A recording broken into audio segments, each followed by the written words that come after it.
Trading card games, probably one of the greatest contributions mankind has ever made to the human race. I mean, what's not to love? The artwork is stunning, the gameplay is so engaging, coming up with strategies, deck styles, and all of the above is a massive blast. Unfortunately, trading cards are by no means cheap. I mean, look at some of these prices, like, just look at them. Look at them. So, does this mean that you have to give up on your hopes and dreams because of how expensive trading cards are? Well, nope. And we have proxies to thank for that. So what are proxies? Think of proxies as placeholders that can be used as a substitute in place of their original counterparts. Proxies are helpful in situations where you may want to play a game but don't want to invest the money into getting the cards. Proxies can be used in cases where you may want to try out a new card game or a new set in an already existing card game and give them a test run so that you know which cards you would eventually want to invest in when they come out. Or they can also be helpful in a scenario where a particular card you may want to use is out of stock with no signs of reprints happening anytime soon, so on and so forth. In this video, I'll be going over how to make proxies and the various methods you can use for different games, and also show you how to make your cards look as good as possible. But before we begin, I'm Gridmaster, and if this is your first time here, thanks for stopping by and welcome aboard.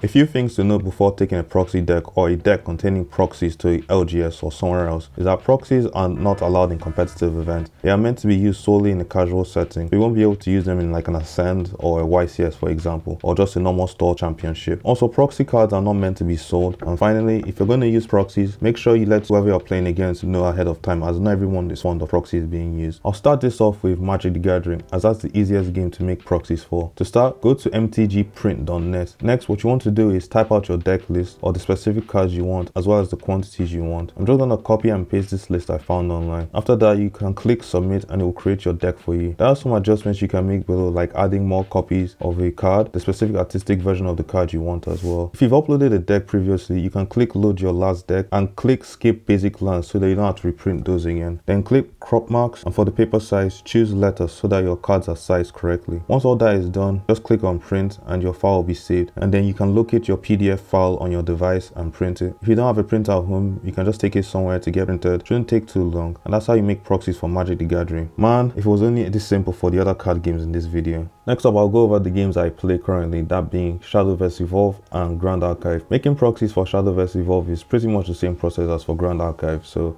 I'll just focus mainly on Grand Archive in this section. For Grand Archive, what you can do is go to Google and type Grand Archive card database, then go to the search box and type the cards you want. For this example, I'll just type Dungeon Guide. Then at the right, you can choose between the various alternate arts that have been made for the card. Then right click on the card, click on save image, and it should be saved to your device. Every card in the game can be found here, so if there's a topping deck from an Ascent you want to try out, you can find all the cards from that deck list here.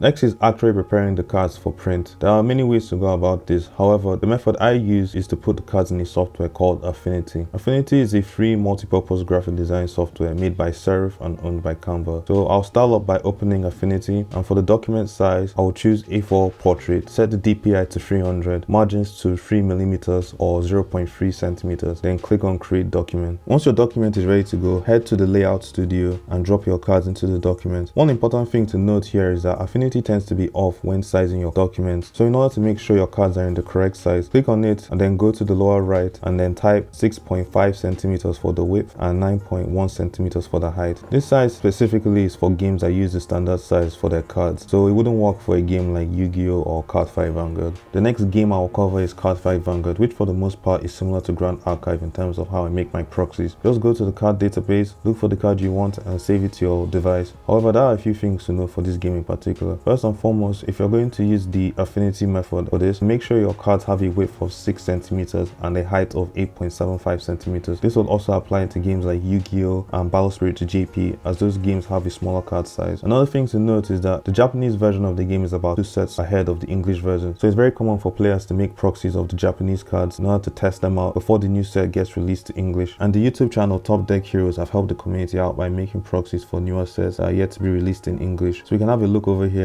As you can see in this Google Drive space, there are several folders we can just click on. So we can go to standard, then choose the nation you want. Let's just pick Dragon Empire for this example. Then you can see all the sets that have been released in standard format. So just click on DZBT14 and you can see all the cards for this set. So just click on the folder and then click the download button. And just like that, you have proxies ready for print. I'll leave a link in the description so you can have access to this. Once you have your cards or your deck ready, the next thing to do will be to print. You can do this on regular paper or fake paper. Personally, I recommend doing this on fake paper paper if possible, specifically paper with about 200 to 300 GSM. If you want your proxies to look better, you can also use photo paper, although that will be more expensive. I personally stick to fake paper. The final thing for this video is to get your proxies sleeved up and ready for play. This is very simple. After your cards have been cut up, all you need to do is get a sleeve and a random card you don't care about, and once that card has been sleeved up, you can put your proxy inside, and just like that, you've been able to build a meta deck. So that's pretty much how you can go about making proxies. And if you're interested, I have a link in the description that consists of several proxy decks I've made for different games. So yeah, now that you know how to make proxies, price is no longer an obstacle stopping you from playing trading cards. So go out there, make decks, have fun, and get funky on your opponent. If you made it to the end, I'm very grateful. Thank you for watching, and I'll see you in the next video. God bless you.